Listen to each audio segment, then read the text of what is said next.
Alright, I haven't done a TV review in a really long time, but I had to do one for Cobra Kai because it is a continuation of The Karate Kid, one of my top 5 films of all time, hands down. I've seen this movie over and over and over again. I've memorized the dialogue for the whole film. I love the characters, I love the emotion, I love the heart, I love the action. To me, it's a perfect movie. So when they said they were going to continue that saga on this YouTube Red series, of course I had to watch it, and now I have to talk about it. So Cobra Kai takes place 30 some odd years in present day after the happenings of the original Karate Kid film.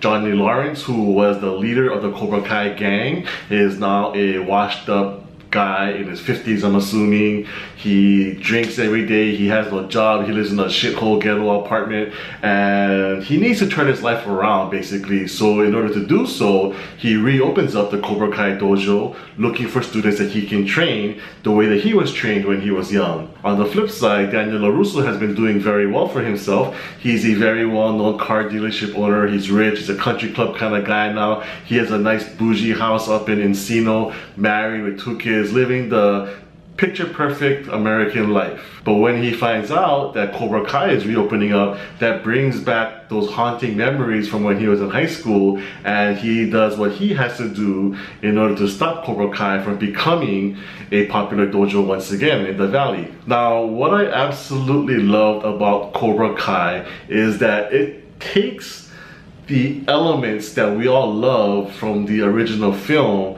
and then gives them a little twist, which a remake or a reboot should do. It shouldn't just retell the exact same story that the original did. So what Cobra Kai does, it kind of flips things around, and several times where you end up not really knowing who the protagonist is supposed to be. And I love that about this series. Is Johnny Lawrence the good guy or the bad guy? Is Daniel LaRusso the good guy or the bad guy? And then the students that they take on, one is originally assumed to be the protagonist of the series, but then as the series goes on, things gotta get flipped around, and then there's another character introduced and they go, hey, wait a minute. So there's a lot of clever tinkering with the original storyline, which I thought was very genius.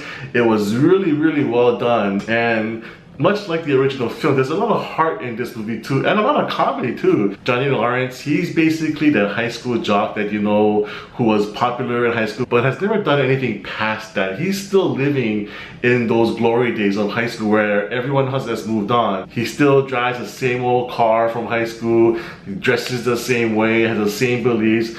He's very politically incorrect, he'll tell shit like it is, and he actually has some of the best one-liners throughout the series, and he's just super funny, and they've given his character a lot of depth. When I see it on YouTube, there's a video circulating around that kind of theorizes that Daniel was actually the bad guy of the Karate Kid film, and Johnny was kind of minding his own business, trying to become a better person, but Daniel just kind of comes in and screws everything up. I thought it was really interesting, really funny, and this series takes that philosophy or that principle and expands on that, which I thought was really, really done well. Of course, this being a reboot of the original story, there are a lot of callbacks to the original film, and I swear each time they played that music from the original movie, I had tears, man. Tears were falling because just the nostalgia, the memories, and the meaning of that music and what those scenes represent. It brought something out of me emotionally that I didn't really knew that I had,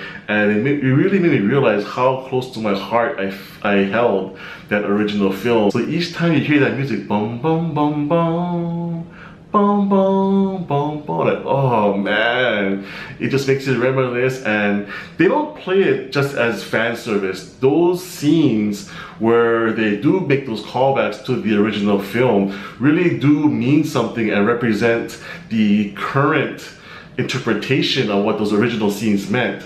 So there is a lot of depth to this series, and Johnny Lawrence, played by William Zabka. Zabka is just so great. He was the quintessential 80s douchebag bad guy in the movies from not only Karate Kid, but just one of the guys and Back to School. And it's just so great to still see him stuck in that douchebag mentality. And yet, there's part of him, there's part of his character that has matured and realized that he does need to move on at this point and make something of his life, as late as it is. And that's what really added a lot of depth to his character. I love that. And Daniel himself, he's not just the straight up good guy anymore. There are bad sides to him as well that leads to conflict with Johnny and makes the story of the series progress. The first 4 episodes are more or less just set up for the story, but the series really gets going in episode 5. Episode 5, once you hit that episode, you're never gonna wanna stop. There's great action, there's great drama, there's great story, and it just blasts the series off to a whole nother level. So Cobra Kai is definitely a must-see for any Karate Kid fan. And even if you haven't watched Karate Kid, or if you're not that big a fan of it, give this series a chance because it does stand well on its own. Of course, the knowledge and the nostalgia of the original film will enhance your viewing experience, but I really do feel that even if you're coming into the series with knowing nothing about the original characters, the series itself is still intriguing enough and compelling enough to draw you in and give you an appreciation of the original film that you may not have had, and maybe even revisit that film as a result of it. So Cobra Kai has the right amount of nostalgia and callback to the original source material, while at the same time also advancing the story, implementing those same themes from the original film, while also kind of twisting things around to make it new and fresh for the new generation. And that, my friends, is how you do a proper reboot. So Cobra Kai for me gets a solid 9 out of 10. Go ahead and watch it right now, you're not gonna regret it. Thanks so much for watching my review. If you have not subscribed to my channel already, please do so. And if you like this video, give me a thumbs up as well. Thanks.